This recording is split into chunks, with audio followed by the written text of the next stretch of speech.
Acevedo Butcher, a blog read by the author, Carmen Acevedo Butcher. When I was 12, I had a well-intentioned teacher who called roll by making a rhyme out of my last name, Acevedo.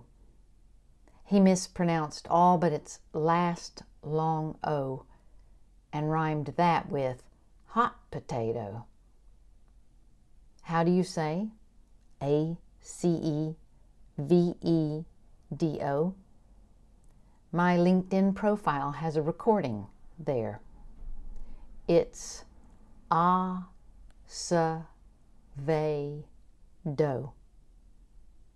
I have no doubt my homeroom teacher was kind-hearted because he was also my basketball coach. And I've had basketball coaches who scared me, while he was someone who made me want to play better and to hustle. Still,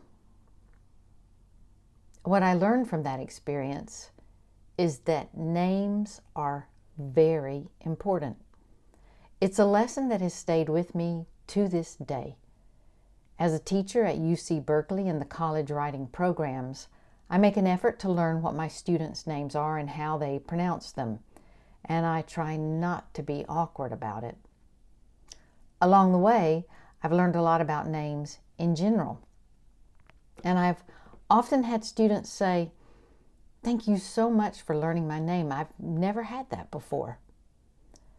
While I'm sad to hear that it's not universal, I know that my colleagues in CWP do the same, as do my friends who teach elsewhere, and also very many other teachers, prioritizing learning their students' names and how to pronounce them well. I'm grateful for the chance as a teacher to honor students' actual names. I also want to consider how grateful I am personally for those who honor that I myself have two last names.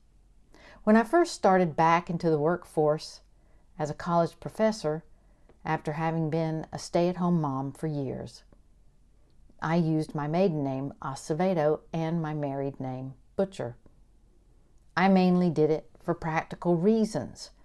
I wanted those who knew me at UGA in graduate school and others who knew me as Carmen Acevedo to know that I am now Carmen Acevedo Butcher.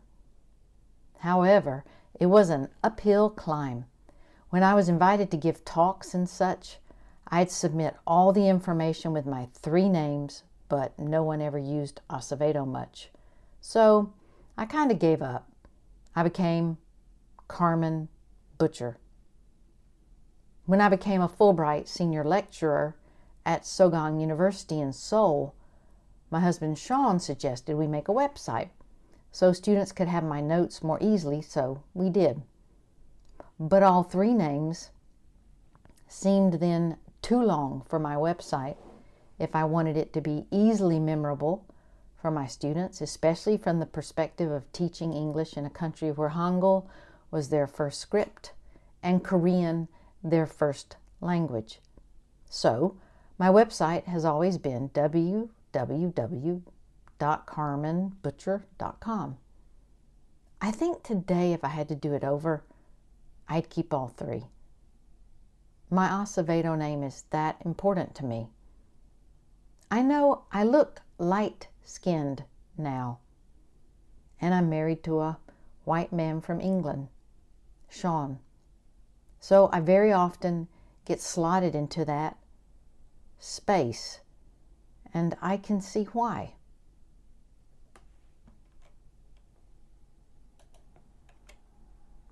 But, and this is another reason I try not to assume about my students, as a good longtime friend said to me recently, "You were so much darker skinned as a kid."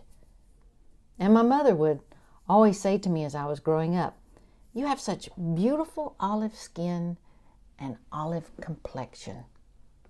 That's how my identity formed. as that darker-skinned kid who tanned easily playing outside and felt on the margins and or not fitting in growing up in mostly white communities, even as I was proud of my darker skin and loved our summer trips to Miami to visit my great-grandparents, aunts, uncles, and cousins there.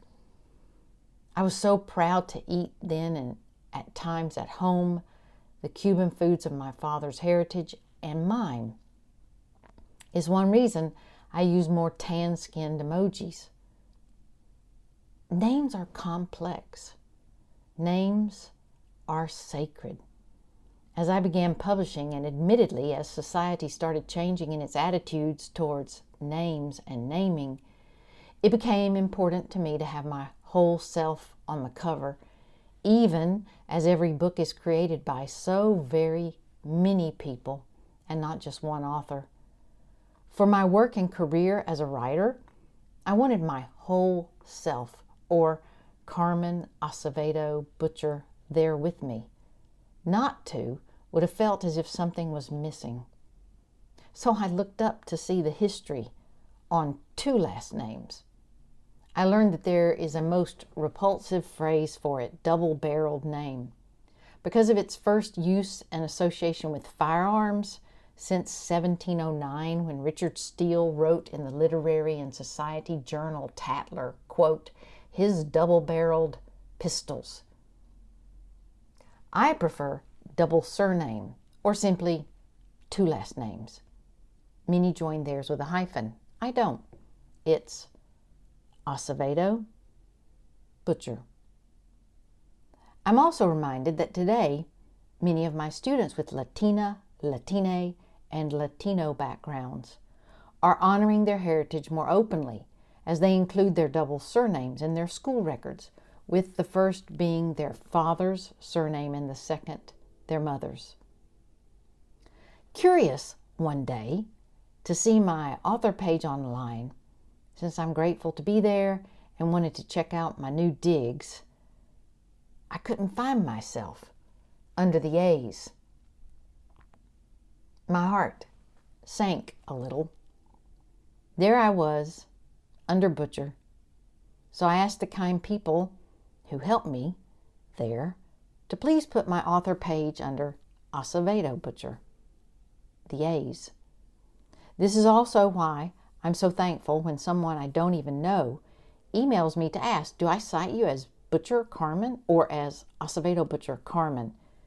I write back, thank you, it's Acevedo Butcher Carmen. And recently, a brilliant, kind, and wise new friend messaged me on social media, Dr. Butcher, and I was so thrilled to hear from this friend and to be invited into a conversation with this friend that I didn't notice until later that there was right after a second message, quote, I apologize, Dr. Acevedo Butcher, I should have said. I wrote back, please call me Carmen. I think this kindness reaches so deeply for me because I've spent my whole life trying to build selfhood. I started life in childhood trauma that undoes the sacred selfhood, and twig by twig, I have been slowly building my own nest of personhood, of dignity, of self-compassion, and of compassion for others. Meanwhile, again, I was writing a message back to my new friend. Please, call me Carmen. However, I'll not forget that second kind message. As I was reading it, I was thinking to myself, whoa, I hope I can always be so gracious and attentive to others' names too. Peace be with you all.